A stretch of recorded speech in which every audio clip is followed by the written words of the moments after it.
One evening, Thomas was delivering a train of empty trucks to the quarry. He had a very long day and was very tired. He arrived there right on time.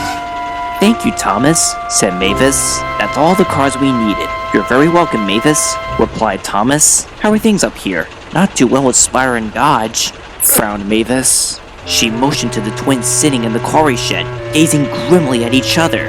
"I take it they're not behaving themselves?" Thomas asked. "Yes," sighed Mavis. "They just wouldn't stop messing about with the cars. But I wouldn't worry about it too much. The Brave Van special is tomorrow, and we're expecting an engine bringing the supplies to here." "That's good for you," Thomas remarked. "Well, I better be heading off for home.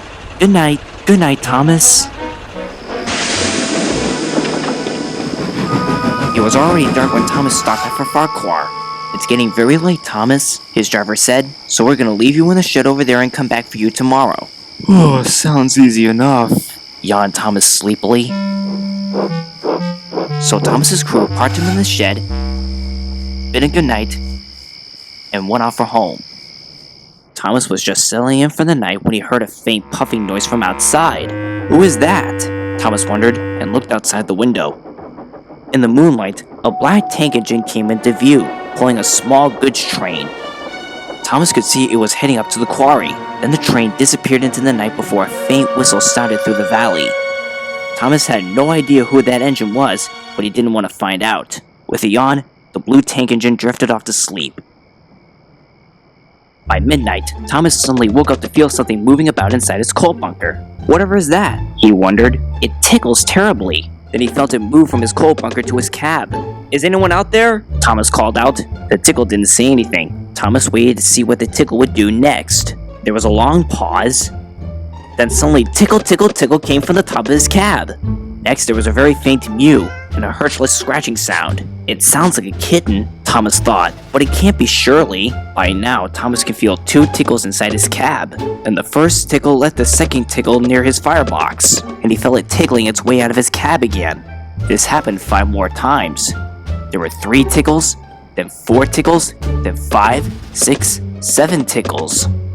All of a sudden, the tickle stopped, and all Thomas could hear was a sort of purring noise, a bit like the one Brady the bus makes when he stopped at the traffic lights, as his engine is taking over. Thomas thought it all sounded very mysterious. He rather liked the feeling of the tickles, but he wished he could find out what they were. He eventually yawned and went back to sleep.